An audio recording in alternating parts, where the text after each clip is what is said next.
નમસ્કાર. ચાલો આજે એક મસ્ત મજાની વાત કરીએ, એકદમ પ્રેરણા આપે એવી.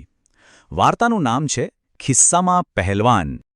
હવે સવાલ એ છે કે ભાઈ, એક નાનું અમથું ગંદુ ગોબરું ખિસ્સું એ વળી પહેલવાન કઈ રીતે બને? શું લાગે છે? ચાલો ને જોઈએ આખી સફર કેવી અદ્ભુત છે. તો વાત શરૂ થાય છે એક ખિસ્સાથી. હા, આપણો હીરો છે એક ખિસ્સું. પણ આ કોઈ એવું તેવું ખિસ્સું નથી. આ તો છે એકદમ રખડું, આમ તેમ ભટકતું, પોતાની જગ્યા શોધતું એક ખિસ્સું. જુઓ તો ખરા એની હાલત. આમ તો દેખાવે નાનું અને રૂપાળું, પણ સાવ રખડી રખડીને ગંદુ ઘેલું થઈ ગયેલું, આખું કરચલીઓથી ભરેલું. અને એનું સપનું બસ એક જ, કે કોઈ નવા નક્કોર કપડાં પર એને જગ્યા મળી જાય. પણ વિચારો તો, આવી હાલતમાં કોણ એને ભાવ પણ પૂછે? હે? અને થયું પણ એવું જ જેનો ડર હતો. બિચારાએ માંડ હિંમત ભેગી કરીને બુશકોટભાઈને કહ્યું. પણ સામેથી જે જવાબ મળ્યો ને, ઓહો, બુશકોટભાઈ તો તાળું ક્યાં! ચાલ હટ અહીંથી, ગંદુ ગોબરું ગંધાતું. બસ આટલા શબ્દો કાફી હતા. ખિસ્સાનું તો દિલ જ તૂટી ગયું જાણે. પણ કહેવાય છે ને કે ક્યારેક મોટું દુઃખ જ મોટા બદલાવનું કારણ બને છે. અને બસ અહીંથી જ ખિસ્સાની જિંદગીમાં આવ્યો એક જબરદસ્ત ટર્નિંગ પોઈન્ટ. એ એટલું રડ્યું, એટલું બધું રડ્યું કે એના આંસુઓનું નાનું ખાબોચિયું ભરાઈ ગયું. અને શું કમાલ થઈ, એ જ આંસુઓમાં એની બધી જ ગંદકી, બધો જ મેલ, બધું ધોવાઈ ગયું. ખરું ને? દુઃખમાંથી જ થઈ એની પહેલી સફાઈ.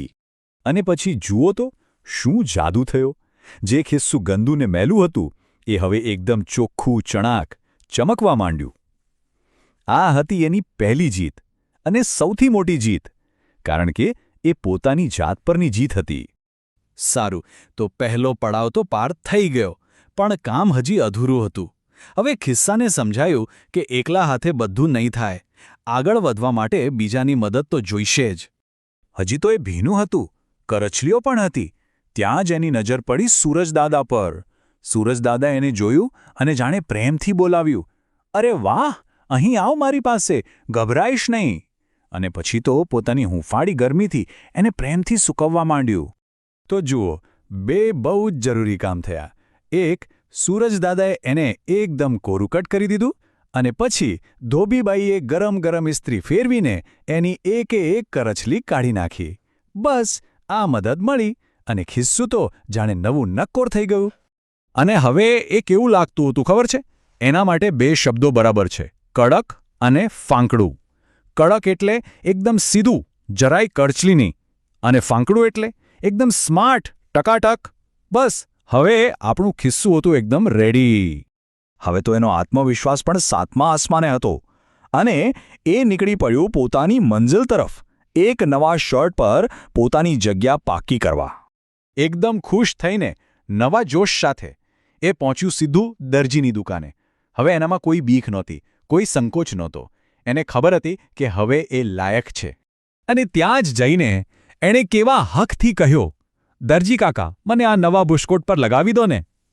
જુઓ, આ અવાજમાં ખાલી વિનંતી નહોતી, એક વિશ્વાસ હતો, એક અધિકાર હતો.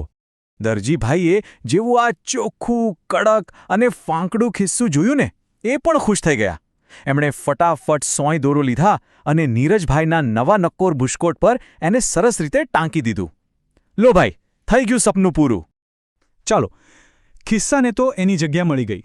પણ આ વાત ખાલી એક ખિસ્સાની નથી હો. આખી સફર પાછળ એક બહુ ઊંડો મેસેજ છે, જે આપણા બધા માટે કામનો છે. ચાલો એ સમજીએ. આખી વાર્તાનો સાર ખબર છે શેમાં છે? ફક્ત એક આંકડામાં. એક. જિંદગી બદલવા માટે 100,000 વાર નહીં, બસ હાર માન્યા વગર એક સાચો પ્રયત્ન જ કાફી છે.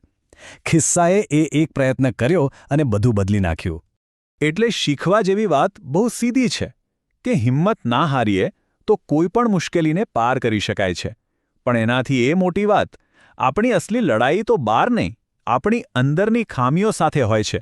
જે દિવસે ખિસ્સાની જેમ એ લડાઈ જીતી જઈએ ને, બસ ત્યારે જ આપણે સાચા પહેલવાન બનીએ.